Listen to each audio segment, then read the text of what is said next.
Boa noite a todos. Sejamos todos bem-vindos.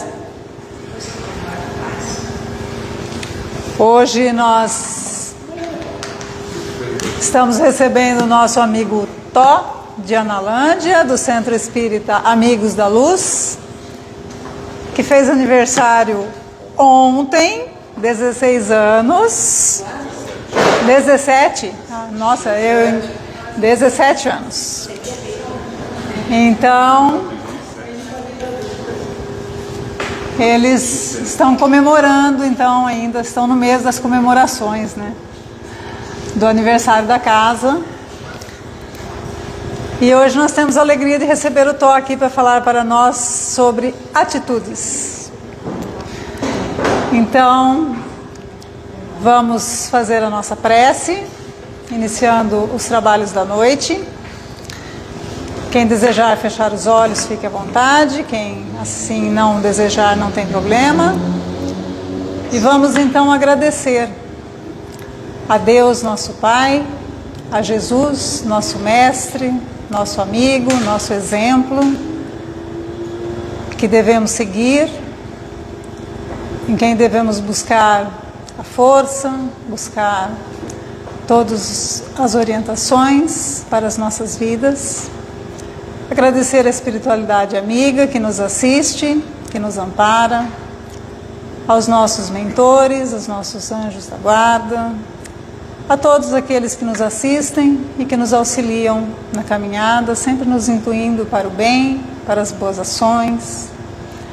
Agradecemos então a essa espiritualidade amiga a oportunidade de estarmos aqui reunidos, buscando um pouquinho mais de instrução, de aprendizado, refletindo juntos sobre o assunto da noite, que nos será trazido pelo amigo Tó, sobre as nossas atitudes, sobre as nossas condutas.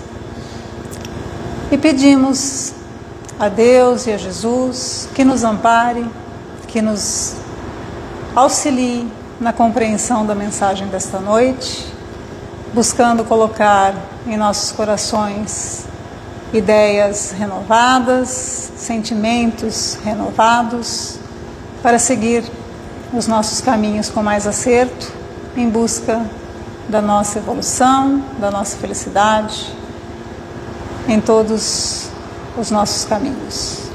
Que Jesus nos abençoe nesta noite, esteja conosco, nos amparando e nos auxiliando sempre. Que assim seja.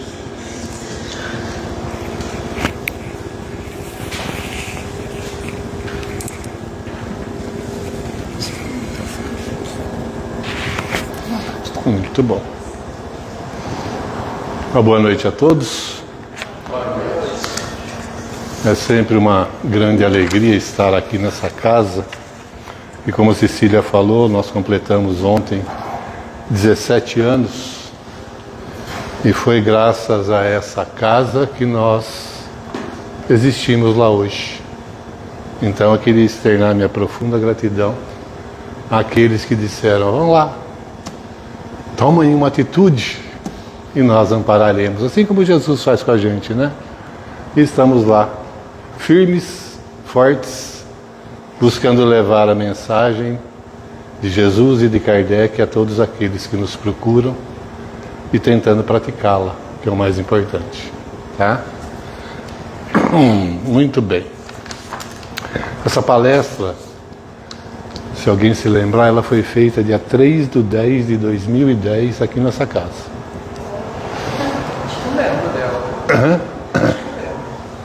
E graças ao pedido de um amigo querido, aí a gente veio repeti-la, né? Tá certo que os tempos mudaram, tá certo que as referências são outras, mas a essência continua sempre atual, tá?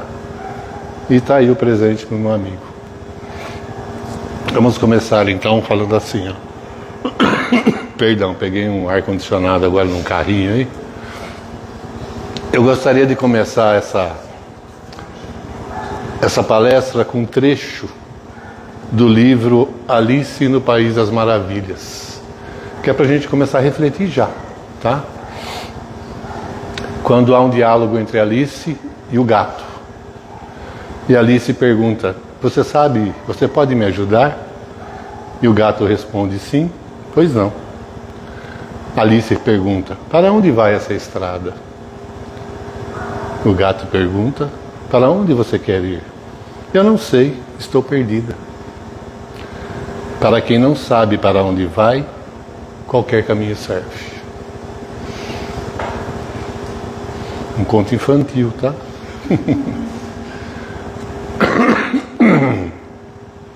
A gente vive um tempo, hoje, em que parece que todo mundo está perdido. Não sabe que caminho tomar, não sabe para onde vai, como Alice, né? Por isso que eu fiz questão de citar esse trecho, né? E a gente ouve certos comentários, né, de que o tempo voa, o tempo está voando. E quando eu escuto isso, inclusive comentava isso há um bom tempo atrás, e hoje eu parei para pensar: por que o tempo voa se o tempo é o mesmo?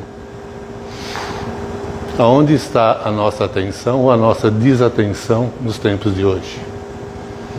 Pior do que isso é você ouvir as pessoas falar assim: se eu perder meu celular, minha vida toda está aí, não sei o que eu faço.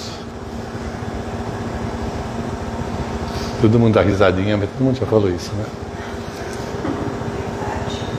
Gente, como que uma vida pode caber dentro do celular?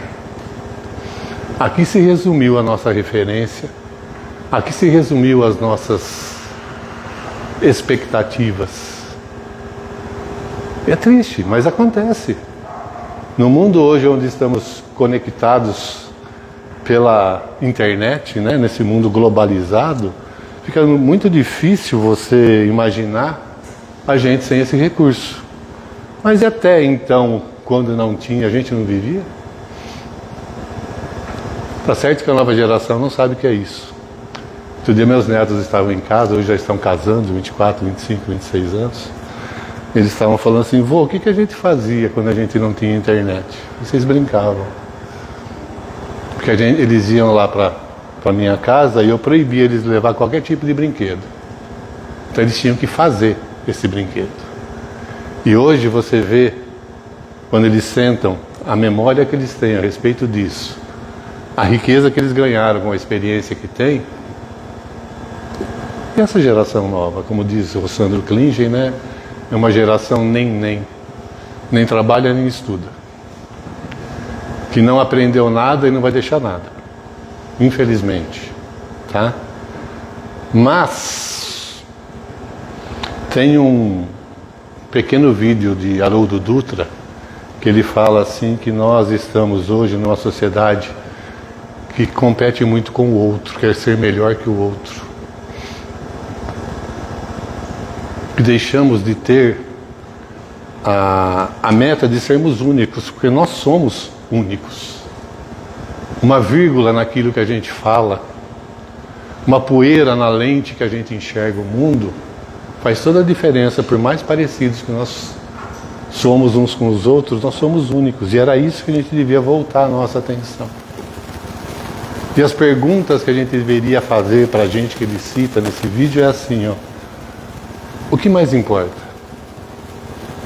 Qual a sua prioridade? Veja bem, eu disse prioridade, porque tem muita gente que fala: eu tenho prioridades. Não existe. Ou é uma ou não é nenhuma, né? Qual a sua prioridade? Para onde você está indo, Alice? Como você quer viver? O que você quer construir? São perguntas que normalmente nós deveríamos fazer periodicamente para nós mesmos. Porque ele fala que muitas vezes a gente vem a uma casa espírita seguindo, ou qualquer templo religioso seguindo uma religião, buscando espiritualidade, e que essas perguntas são fundamentais, porque isso é espiritualidade. É quando você começa a se perguntar a respeito do que eu estou fazendo aqui. Qual é a minha função? Porque o universo inteiro te dá coisas todos os momentos. Se vocês não perceberam, vocês acordam de manhã com uma luz do sol, um ar para respirar, né?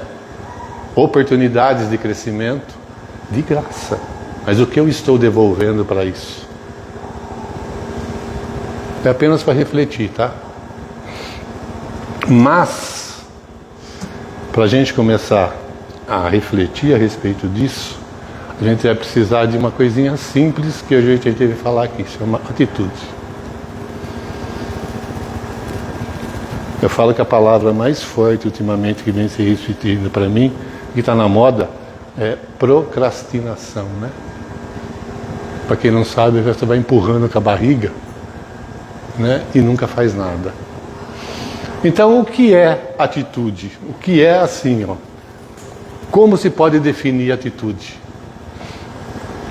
E no livro Jesus e Vida de Valdo Franco, ele fala assim, ó: a atitude mantida pelo indivíduo em relação à vida e às demais pessoas é a radiografia moral que melhor o define. É o que fala sem palavras a respeito de nós. Tá? Para vocês terem uma ideia, todo mundo conhece a parábola do bom samaritano, não conhece? Onde Jesus conta que um homem descia de Jerusalém para Jericó. Um parênteses aqui, por que ele faz questão de dizer de Jerusalém para Jericó?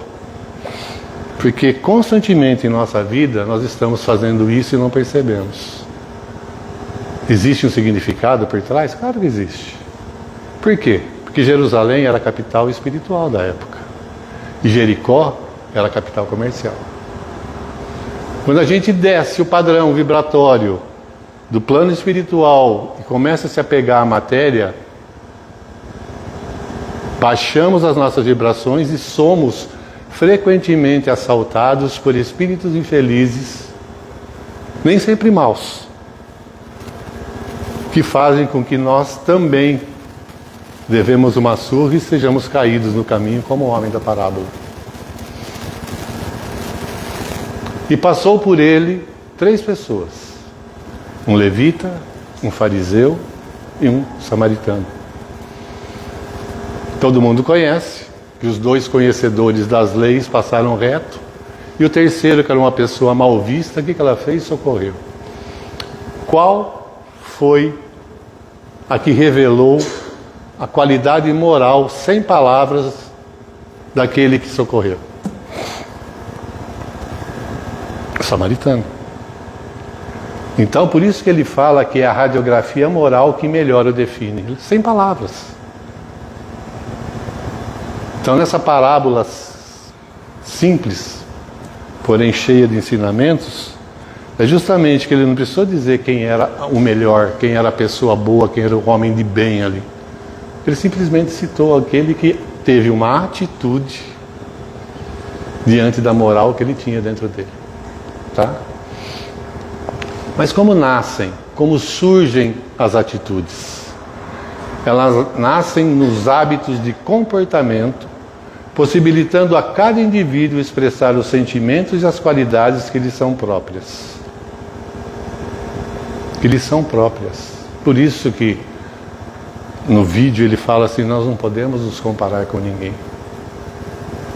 A qualidade de um, os hábitos e o comportamento de um é diferente do comportamento do outro. Não tem como fazer comparação. Aliás, vou me lembrar, André Luiz fala que a única comparação que é válida é com você ontem para hoje. Essa é válida. Do resto não tem sentido nenhum, tá? Não poucos são os que dissimulam a sua realidade íntima, graças à maleabilidade emocional, ou seja, os disfarces usuais, mascarando-se para não permitir-se identificação por parte dos outros. Nós temos aí uma rede social hoje, né? Que a pessoa só mostra aquilo que ela quer. Dizem que o lugar mais visitado hoje é o fundo do poço, mas ninguém tira selfie de lá. Vocês já viram? É só belezinhas, né? Melhor de mim. Vocês se lembram quando a gente namorava? A gente vestia a melhor roupa, passava o melhor perfume, penteava o cabelo direitinho, mostrava suas qualidades. Acabava o namoro, você voltava para casa, até o dia que você casou. Né? Aí quando você casou, o que aconteceu? Você teve que conviver. Aí os defeitos aparecem, porque não tem como esconder, né? Essas maleabilidades que alguns têm de esconder esses pequenos defeitos, né? Na convivência que eles se mostram. E é aí que se mostra a verdadeira união e o sentimento de amor, né? Só um exemplo para ficar mais fácil de compreender esse trecho aqui. Mesmo quando as pessoas se utilizam desse artifício, não se dão conta que se revelam covardes e inseguros, sem a coragem para enfrentarem-se e assumirem os valores que lhes são próprios. Geralmente uma pessoa que mascara a sua realidade ou aparenta aquilo que não é uma pessoa covarde, que não tem coragem de admitir-se. É uma fuga emocional, é uma fuga psicológica. Tá? É muito fácil e saudável a exposição do mundo interior, principalmente quando se referem às atitudes gentis e bondosas que contribuem para tornar os relacionamentos duráveis e edificantes. Quando as atitudes, nós somos gentis e bondosos, é fácil a gente demonstrar isso do interior que a gente tem. Mas a dificuldade em você enganar os outros e enganar a si próprio, aliás, né? Quem engana os outros está enganando a si próprio, né? Essas é muito difícil, né? Quando tem no interior. A face carrancuda, marcada pela revolta ou pela amargura, pelo ressentimento ou pela ira, além de embrutecer o indivíduo, mostra-o no nível primário de evolução em que se encontra. Isso é para a gente pensar. Aquelas pessoas que andam sempre de mau humor, carrancudas. Bom dia, só se for para você, né? É assim, de vez em quando, que a gente ouve, né? Para quê? O mau humor só estraga o seu dia, né? Aí as pessoas falam assim, nossa, ninguém se aproxima de mim. Não é que ninguém se aproxima, é que você afastou as outras pessoas, né? De outro modo, a atitude vulgar, irresponsável ou doentia evidencia irreflexão e imaturidade em escala de primitivismo emocional. Ou seja, quanto mais a pessoa é violenta, quanto mais a pessoa é carrancuda, quanto mais a pessoa é ressentida, mais mostra o seu primitivismo emocional. Ela não aprendeu a enxergar ainda, ela não tem consciência de tudo isso, ou se tem, não faz esforço nenhum em mudar. Sabe aquelas pessoas que falam, eu sou assim mesmo? Você não é assim. Você pode estar assim, mas ser, você não é. Agora, os motivos que levam você a estar assim, a ser assim, para você dizer, talvez seja justamente aquela falta de coragem de tomar uma atitude para modificar. Então tem que prestar atenção a respeito se esse comportamento, porque a gente muitas vezes olha a fala dos outros, mas esquece de olhar para a gente. Que eu falo sempre assim, que pior que uma pessoa que reclama é quando você reclama, né? Todos nós transitamos no mundo experimentando e vivenciando a aprendizagem para a autoiluminação, a autoconsciência. Crescer e conhecer, conhecer-se e crescer. Eu não vou citar o número da questão do livro, porque senão vão falar assim, pô, o cara é chato, toda vez que vem aqui ele fala dessa questão. Então eu vou fazer a pergunta, tá? Qual o meio mais prático e eficaz para se melhorar nessa vida e resistir aos arrastamentos do mal? Um sábio da antiguidade vos disse, conhece-te a ti mesmo. Tá? Crescer e conhecer, conhecer-se e crescer. Tá? Todo enfrentamento de toda a natureza constituem oportunidades valiosas para o amadurecimento espiritual de suma importância no processo evolutivo. Ou seja, toda vez que temos dificuldades, toda vez que passamos por problemas, que eu acho que todo mundo passa e não tem como fugir disso, são oportunidades de crescimento. Mas espera de nós o quê? uma reação positiva. Porque mais importante do que aquilo que nos acontece é como a gente reage ou faz com aquilo que nos acontece. Ou seja, uma atitude. Tá? Só tem 52 páginas, fica tranquilo. Eis aqui uma das providenciais finalidades da reencarnação, que a Déia falou ontem lá. Oferecer a oportunidade das reparações morais diante da consciência cósmica, como também propiciar conquistas valiosíssimas à felicidade. Por que ele fala assim de reparações morais diante da consciência cósmica? Tem uma tradução de Haroldo que faz sobre pecado, que ele foi procurar o que significa pecado, que muita gente se apega ainda, mesmo no Espiritismo, né? E nós substituímos essa palavra há tanto tempo, né? Que ele foi procurar que pecado é desviar-se do alvo. Qual é o nosso alvo? Qual é o nosso objetivo? Vocês estão tudo perdido? Bom. Nós somos criados simples e ignorantes para chegar à perfeição, ou seja, a Deus. Tá? Toda vez que a gente se desvia de Deus, a gente comete um pecado. E somos obrigados a reparar, a refazer o caminho para poder pegar o caminho certo. Por isso que a gente sofre, né? Por isso que a gente muitas vezes reclama que está difícil. Porque lá atrás a gente pegou o caminho errado, ou seja, o mais fácil muitas vezes, né? Porque o mais fácil nem sempre é o melhor. Tá? Mas as pessoas podem falar assim, mas isso aí também, né, uma atitude pode ser uma questão de genética, né? Vem de famílias assim, ele herdou da família, né? Então eu vou contar uma experiência, não sei se alguém conhece, de um físico quântico que chama Greg Braden. Procurem na internet, é super interessante. Eu vou contar 2 experiências dele aqui, mas ele tem N experiências. Greg Braden. Ele faz inúmeras experiências sobre sentimentos, sobre emoções ligados à eletricidade, à física. Uma das experiências dele, ele pegou glóbulos brancos de uma pessoa, colocou num tubo de ensaio. E ele queria saber quanto de distância o pensamento daquela pessoa que foi doadora do glóbulo branco era afetado. Do pensamento dele para o glóbulo branco. Então ele colocou uma pessoa na sala e foi afastando esse tubo de ensaio de glóbulos brancos a uma distância de 5 metros. Toda vez que ele tinha uma reação, o glóbulo branco também recebia a reação. Foi para 15, 20, 30 metros, 100 metros, 500 metros. E toda vez que ele tinha qualquer tipo de reação, também reagia nos glóbulos brancos.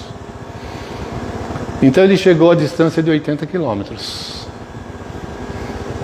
onde o pensamento de um doador de glóbulos brancos afetava ainda aquilo que ele doou. Aí você vem falar para mim assim, eu não tenho culpa do jeito que está a sociedade? Ou, vamos substituir, né? Eu não tenho responsabilidade sobre o que está acontecendo na sociedade? Se o meu pensamento, provado pela ciência, chega a atingir um raio de 80 quilômetros, veja bem, quando não assistido pela espiritualidade, porque quando ele é assistido pela espiritualidade, dá a volta no mundo, vai até outros mundos. Tá? Estou falando de ciência. Outra experiência. Ele pegou 28 amostras de placenta. A placenta é a forma mais simples de DNA. A mais simplificada de DNA. E colocou em 28 tubos de ensaio também. Colocou pessoas em uma sala vibrando para cada tubo de ensaio. E aqueles que vibravam gratidão, amor, estima para aqueles tubos de ensaio com placenta, o DNA expandiu-se. Chegou até ficar luminoso. Mas, para aqueles que sentiam raiva, medo, estresse, o DNA encolheu. Códigos se apagaram. Olha a importância de uma vibração boa, uma vibração ruim que nós temos através do nosso pensamento, a responsabilidade sobre os nossos pensamentos. Assim como afetamos, somos afetados diariamente. E nós, através disso, estamos indiretamente ou diretamente formando o nosso próximo corpo espiritual. Se eu guardo esses sentimentos nocivos dentro de mim, códigos se apagam. Mas se eu sou grato, eles se multiplicam e se iluminam. Não é fantástico? É para a gente pensar na qualidade de pensamento que a gente tem todos os dias. Tá? Uma conquista significativa, quando acompanhada da responsabilidade na autopromoção interior, é a atitude decisiva de trabalhar em favor do próximo e do próprio progresso. Isso é uma conquista significativa para a nossa evolução, é trabalhar para o próximo e também para nós mesmos.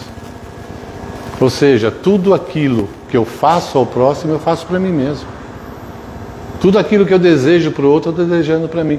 Porque na contabilidade divina, na justiça divina, não existem 2 pesos e 2 medidas. Se eu desejo alguma coisa, quando eu for julgado pela minha consciência, a mesma sentença que eu emiti eu vou receber. Está na lei, ação e reação. Não existe 2 pesos. Ah, mas eu fui ruim para ele, mas por mim que eu sou bonzinho. Não existe. Então, quando a gente tem a atitude de trabalhar em favor do próximo e do próprio progresso, isso é uma conquista para a nossa evolução. As atitudes são a chave de segurança para o êxito ou o fracasso em qualquer empreendimento. Uma atitude, aquela pessoa, por exemplo, que vai numa entrevista de emprego, falando assim, eu não vou conseguir, você acha que ela vai conseguir? Ela vibra isso. A pessoa do RH hoje está treinada para perceber esses sinais e emoções. Mas se ela fala, não, eu mereço, ela vai conseguir sim. Lembra quando Zaqueu subiu no poste, baixinho, cobrador de impostos, pedindo para Jesus ir na casa dele? Não tinha lógica, porque Zaqueu era um cobrador de imposto, detestado por todo mundo. Ninguém ia deixar ele chegar perto de Jesus, baixinho. Como que ele ia conseguir? Ele era baixinho, 1,52 m. Como que ele ia conseguir chamar a atenção de Jesus? Ele subiu lá e falou assim, Senhor, eu quero que o Senhor vá na minha casa. Por quê? Porque eu mereço. A atitude mental dele fez toda a diferença. E o que Jesus fez? Foi. Se ele falasse, eu não sou digno, eu sou vítima, você acha que teria o respaldo do olhar de Jesus? Talvez sim, mas eu duvido. Tá? E elas resultam, as atitudes, dos atos cultivados, nem sempre felizes, que somam a conduta do indivíduo, passando a ser a sua característica. Nem sempre a gente consegue ter uma atitude feliz, né? A gente sempre dá uma deslizadinha ali, porque nós estamos aprendendo, em aprendizado. E quando estamos em aprendizado, faz parte da experiência errar. Tem muita gente que não tenta com medo de errar, perde uma oportunidade enorme de evoluir.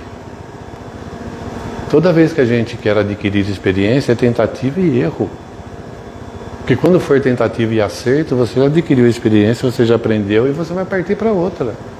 Eu resolvi, estou tranquilo. Não, vai vir uma mais difícil ainda. A compreensão da lei divina que a doutrina espírita nos traz é justamente esse processo de que quanto mais eu me capacito, mais eu tenho condições de resolver questões maiores. Mas eu tenho que começar com as pequenas.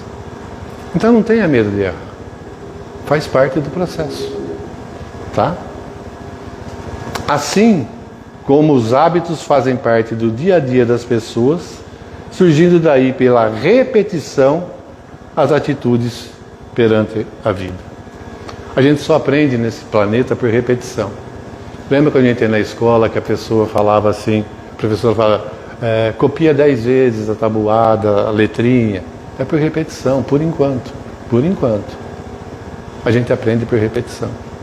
Então toda vez que a gente busca, toma a decisão de tomar uma atitude boa no dia seguinte, mesmo que ela não esteja na nossa conduta diária, toda vez que eu repito, daqui a pouco ela está sendo natural. Se você perguntasse para a Madre Teresa com o que era ser bondosa, ela não saberia responder, porque estava no dia a dia dela. Se você quer ser bondoso, comece a fazer o bem todos os dias. Até que um dia uma pessoa fala assim, o que é ser bom? Eu falo, não sei, é tão natural. Mas tem que estar repetindo sempre. Como a gente vem à casa espírita, né? Sempre gosto de contar essa historinha. Que a gente ouve falar sobre a tal da reforma íntima, a gente sabe aqui, que bicho é esse, né? E um senhor preocupado com isso perguntou para o seu anjo da guarda, né? Como que eu faço a reforma íntima? E o anjo da guarda falou assim, ó, comece fazendo o bem, daqui 2 anos a gente se encontra.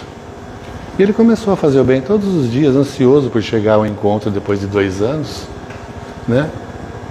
Ele chegou no dia dos 2 anos e falei, e aí, o que eu faço agora? Continue fazendo. Sabe? É isso que a gente tem que fazer.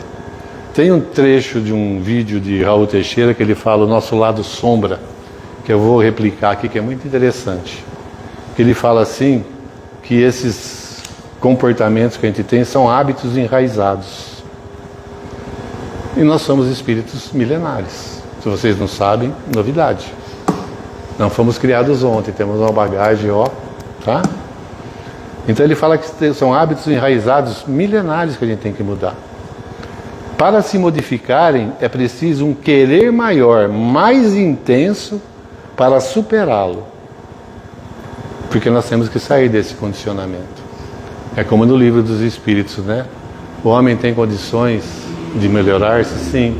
Basta uma simples vontade. Ah, quanto lhe falta vontade. Tá? O querer maior do que aquilo que a gente tem. Se eu quero modificar um comportamento, se eu quero modificar um condicionamento. Tá? Então Paulo falava assim, ó, o bem que eu quero fazer, esse eu não faço. O mal que eu não quero fazer, esse eu ainda faço. Porque ele tinha consciência desse lado ainda inconveniente, esse lado sombra, que às vezes por não conhecermos a nós mesmos, nós escondemos e fugimos. Ele fazia todo o bem que podia, a gente não faz isso. Mas todo o mal que não quero, isso é fácil para a gente, né? Por isso que Paulo levou Paulo a falar isso, porque ele estava lutando em ter um querer maior sobre o homem velho, para transformá-lo em homem novo. E ele fala desse homem velho aqui. O raciocínio diz que não devemos fazer, mas a impulsão do hábito ainda nos leva a fazer. Eu já sei que eu não quero, eu sei que eu não posso, mas eu deixo me levar pelo impulso. É automático quase, né? É automático. Então ele fala assim que o homem velho é aquele dos condicionamentos perniciosos. E o homem novo é aquele do propósito superior, propósito da luz. O homem velho, quando o homem novo fala eu quero mudar, o homem velho fala assim, bobagem, amanhã. Não é assim que a gente faz? Quem prometeu frequentar a academia e fazer regime dia 1º do ano? Ah, bobagem, amanhã eu faço. E esse amanhã, depois, você passa meia vida procrastinando, né? Palavra bonita, né? Pesada. Quando não uma vida inteira. Por que quando não uma vida inteira? Porque outro dia assistindo um vídeo, se eu não me engano, de Rossandro, ele fala assim que existem espíritos tão distraídos que desencarnam sem perceberem que encarnaram.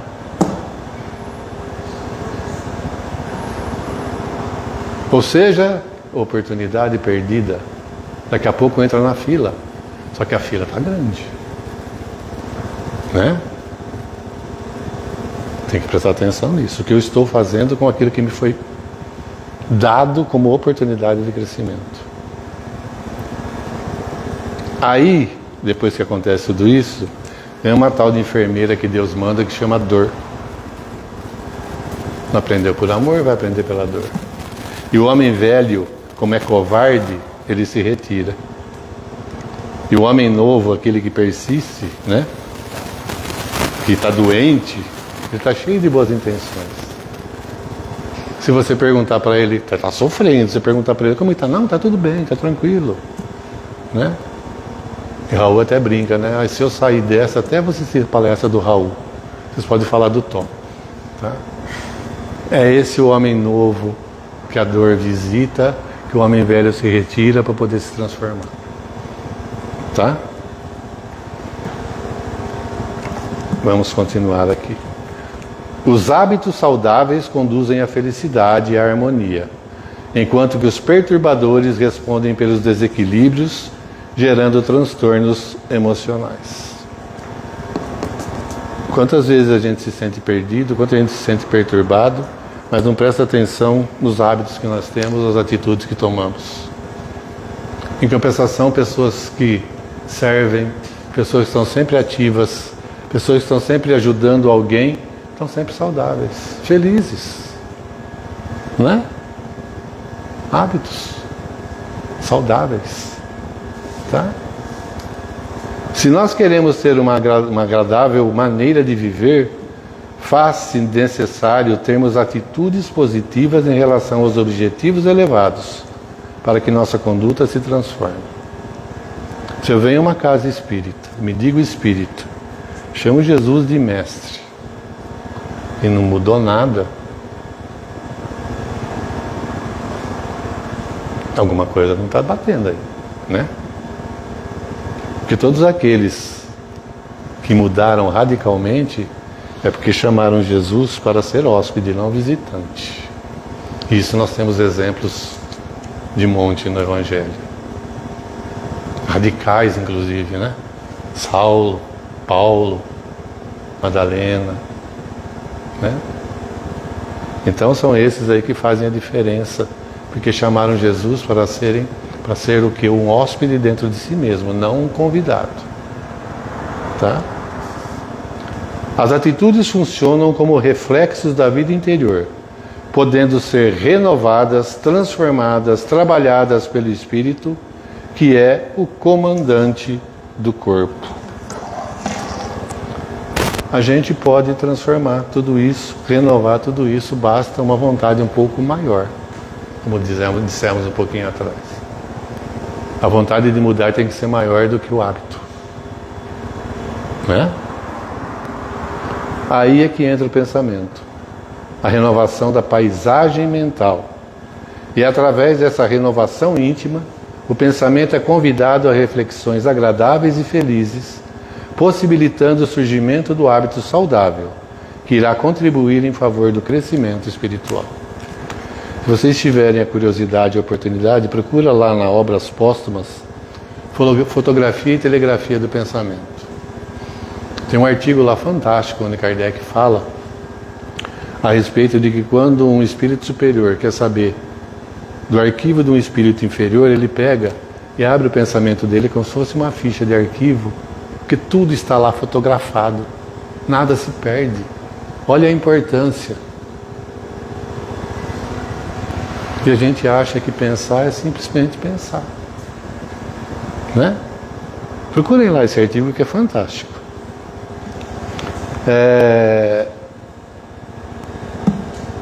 Renovação íntima. Se vocês pararem para pensar, quando Jesus fazia uma cura qualquer, e não era qualquer cura, uma cura qualquer, mas não era qualquer cura, a coisa que ele recomendava à pessoa é falar assim: vá e não peque mais, para que algo de pior não te suceda. Ou seja, era um convite à mudança de comportamento, a uma mudança de atitude. Porque se você voltar a fazer aquilo que você fazia, vai voltar aquilo que você tinha, às vezes pior. Aliás, para lembrar a todos, Que o Evangelho de Jesus, do começo ao fim, é um convite a essa mudança de comportamento. Do começo ao fim. Não é matar o homem velho, é transformá-lo. É mudar o comportamento, é mudar a sua visão diante das coisas. É elevar-se para poder ter uma visão mais ampliada de tudo aquilo que acontece, para não se apegar apenas ao fato, mas tudo aquilo que acontece em torno dele.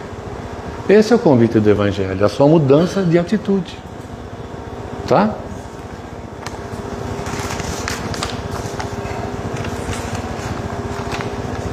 Nós temos por hábito, através da viciação secular, pensar no negativo, trazendo à memória momentos difíceis que, como consequência, nos deixam aflitos, quando o mais correto e edificante seria evocar as alegrias, as realizações construtivas, para que possamos prolongar satisfações e encantamentos pessoais que se transformarão em atitudes agradáveis. A gente é pessimista. Toda vez que a gente vê uma situação, a gente vê o lado negativo dela, esquecendo de que existe um lado bonito em todas as coisas. Eu me lembro da passagem de Jesus com os apóstolos diante de um cachorro morto, né? Em que um falava: nossa, olha que cheiro horrível, né? Olha que aparência terrível. E Jesus falava: que belos dentes ele tinha. É o olhar que a gente coloca sobre as situações. É como a gente enxerga, mas a gente é negativo. Toca o telefone no meio da noite, você pensa o quê? Desgraça, né? Então, é um exemplo simples. Devemos então cuidar com atenção de preservar as atitudes edificantes, aquelas que se apresentam como candidatas à perfeição, deixando de lado ressentimentos e desconfortos morais, para que possamos vivenciar sempre os momentos agradáveis e abençoados. Ressentimentos e desconfortos morais. Quanta gente carrega um peso enorme de um ressentimento, que começa às vezes com uma simples divergência de ideias e chega até um crime, principalmente no mundo de hoje, onde a taxa é discordar, né? O padrão é discordar. Por que eu não sei, mas eu quero discordar. Tá? Lógico que nem sempre poderemos estar sorrindo com atitudes joviais, porém, podemos evitar as expressões de mau humor que só trazem os dissabores, que se espalham no inconsciente, fazendo acumular questões negativas, pessimistas e infelizes. É lógico que todo dia não vai estar um dia legalzinho. Todo mundo passa por isso. E é essa inconstância da vida que faz ela se chamar vida. Né? Se fosse aquele de risquinho reto, se você pegar aquele aparelho que mede os batimentos cardíacos, né? Como que chama? O eletro, você pode ver que ele é cheio de pontilhadinho, né? Quando ele está retinho, o que acontece? Acabou a vida, né? Então é isso. Morreu. Essa inconstância é justamente o que a gente passa todos os dias, mas a gente pode evitar isso. Vendo o lado bom, cultivando pensamentos bons, né? Não podemos pensar que o mundo vai fazer isso por nós. Trabalhar a nossa evolução, nos favorecer com conquistas celestes, nem as pessoas poderão fazê-lo, pois só cabe a nós a destinação. Não posso transferir, é intransferível, é eu que tenho que fazer. Eu preciso das pessoas? Muito.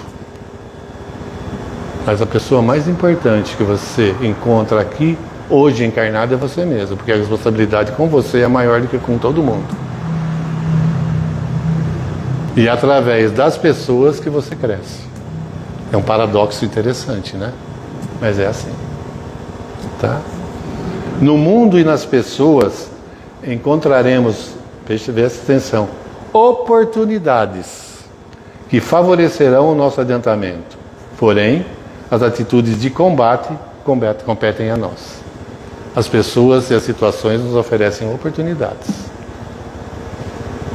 Mas a atitude de combater as coisas negativas, superar as dificuldades, compete a nós.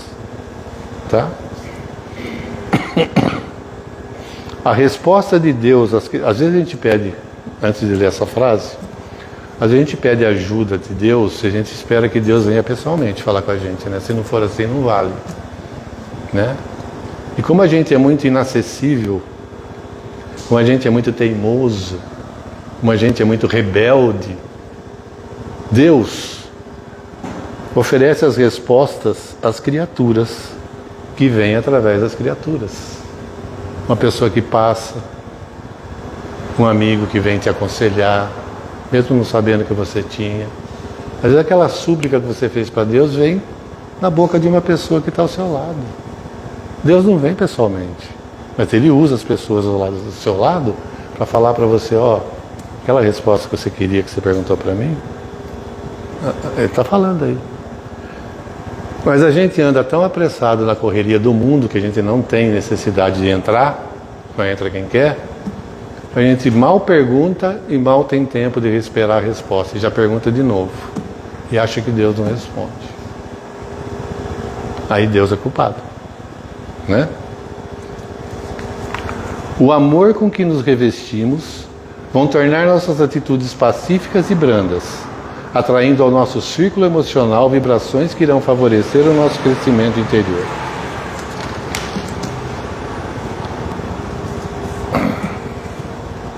Por outro lado, as reações de mágoa e ódio, semelhantes a espadas afiadas, vão ferir-nos antes de afetar os outros.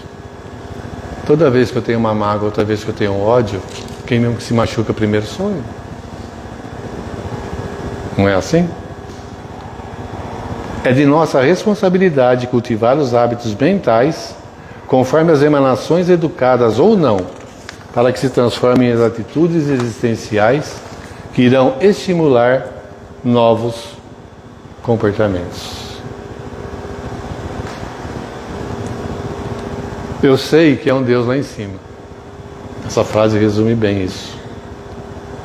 Mas ainda me preocupo em atirar nas pessoas. Principalmente naquela que me desarmou. Não é assim que a gente age muitas vezes? É comportamento, é atitude. Se iluminarmos nossas mentes com as lições do Evangelho, enriqueceremos nossos lábios com palavras edificantes e nossas atitudes se tornarão dignas. O Evangelho está aí, gente. Se alguém pergunta assim, a gente não vem com manual de instrução?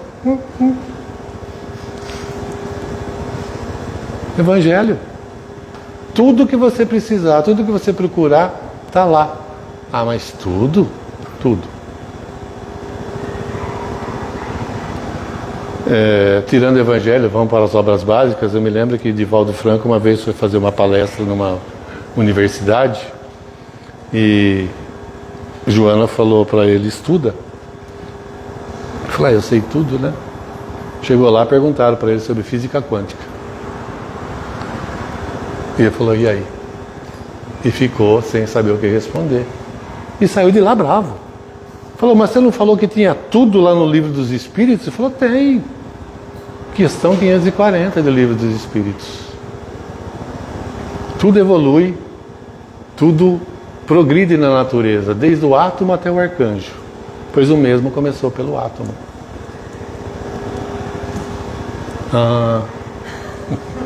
Então até isso tem, tá?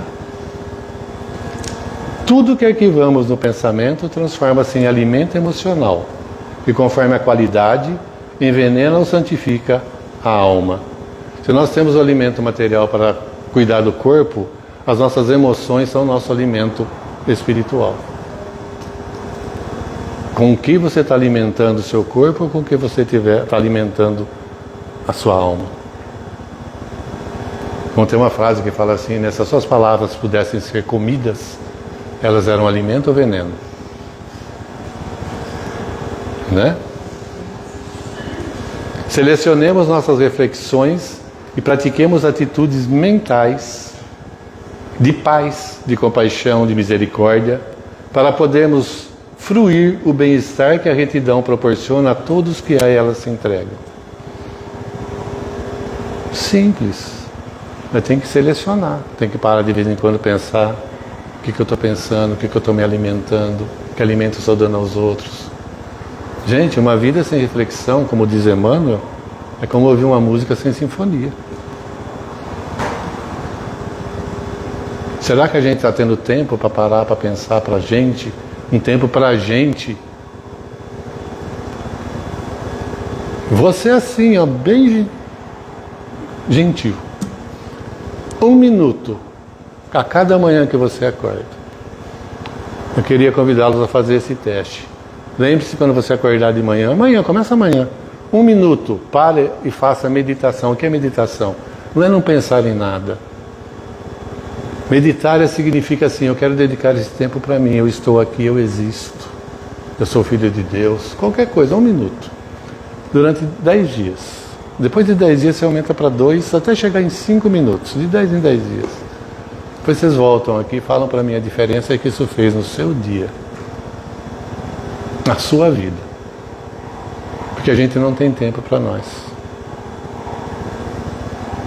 Tem um livro que eu estava lendo esses dias que chama Voltei, de irmão Jacó, que ele fala assim, que ele ficou muito triste quando chegou no plano espiritual e que ele via que todo mundo tinha luz interna e ele não tinha.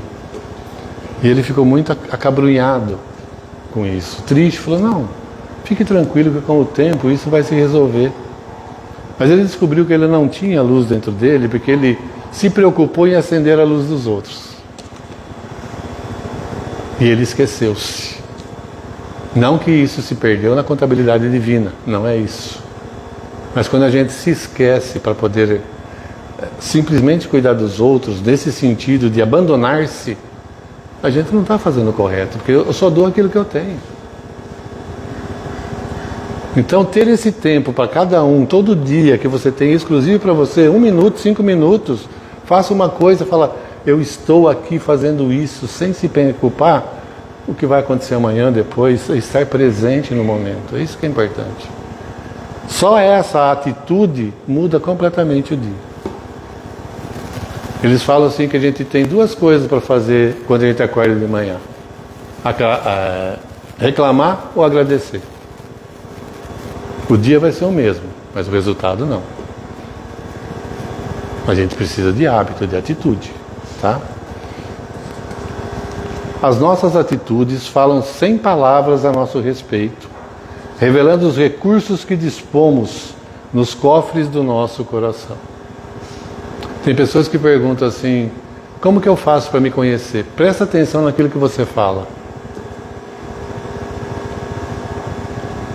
O que você fala é onde está a tua atenção. Você só fala de onde você está voltado a atenção. Se são coisas boas, continue fazendo. Mas se são coisas não tão boas, mude. Nos cofres do coração. Como Jesus falava, né? Onde está seu tesouro, aí estará seu coração. Ou inverso. Exercitemos a coragem de sermos verdadeiros, porém sem agressividade. De sermos amigos, porém sem bajulação. E nossas atitudes de solidariedade estimularão outras pessoas que se renovarão em uma nobre corrente de amor humano, transformando a vida em riqueza de luzes e harmonia. Martin Luther King falava assim, que o que mais preocupava ele não é o grito dos violentos, nem dos corruptos, nem dos sem ética. O que mais preocupava ele era o silêncio dos bons. Tem uma frase que me toca muito, que me puxa a orelha sempre, que é de Francisco de Assis. Ele fala assim, exemplifique o Evangelho. Se for preciso, use palavras.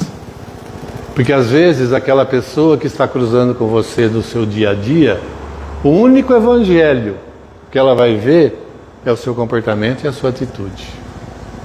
Que sejam dignas, que sejam firmes, que sejam verdadeiras.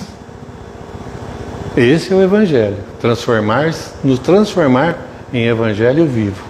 Porque somos seguidores de Jesus, chamamos Ele de Mestre, modelo e guia. Então, o que nós estamos fazendo? Tá? Exercitemos a coragem. Eu descobri esses dias que todo mundo nasce com coragem. Todo mundo tem coragem.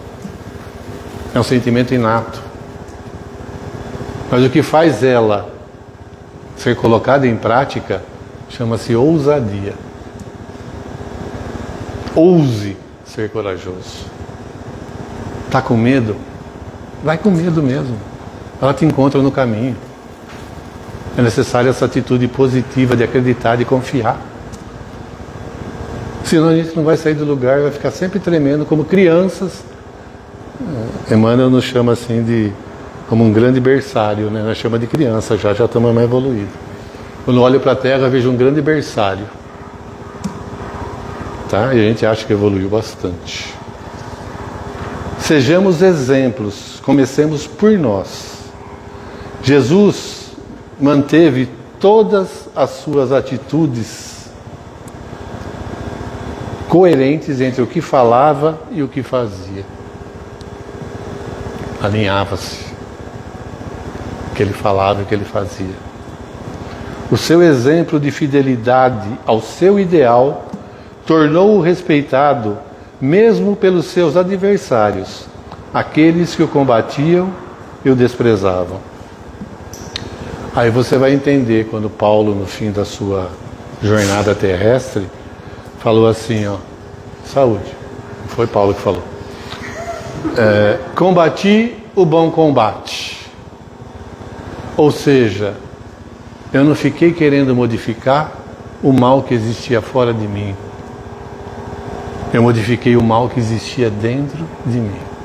Combati o bom combate. Completei a carreira. Ou seja, tudo que me foi dado a fazer, eu fiz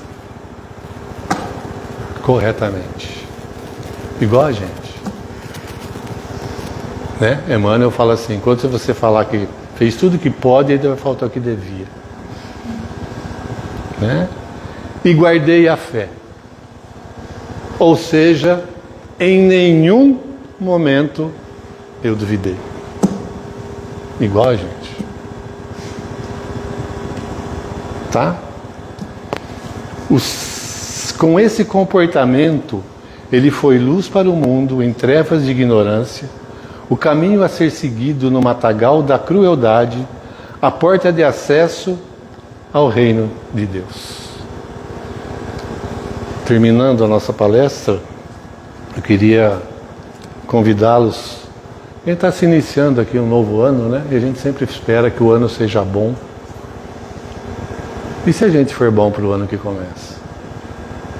Fazer diferente esse ano, ter uma atitude mais positiva. Né? A última vez que eu falei isso, nós entramos na pandemia. Não quero outra pandemia, tá? Foi lá no centro. Né? Fizemos uma evangelização infantil, verdade. Né? 2020 deseja que você seja melhor. Veio a pandemia. Mas espero que vocês possam pensar a respeito disso. Se a gente quer realmente um ano novo, a gente tem que se renovar. Se a gente quer resultados diferentes, nós temos que ter atitudes diferentes. Porque se a gente tiver sempre a mesma atitude, os resultados vão ser os mesmos. E o ano vai ser igual. Então, o que eu desejo a vocês, que vocês tenham o desejo de se renovarem para que o ano realmente seja chamado de novo. Mas isso é preciso uma simples atitude. Uma simples atitude, um querer maior do que o homem velho. Tá? As atitudes são expressões de identificação entre o ser íntimo que as revelam e o mundo exterior que lhe ignoram a realidade. Portanto, sejam as nossas atitudes elegantes e cristãs para o nosso próprio bem. Era isso. Muito obrigado.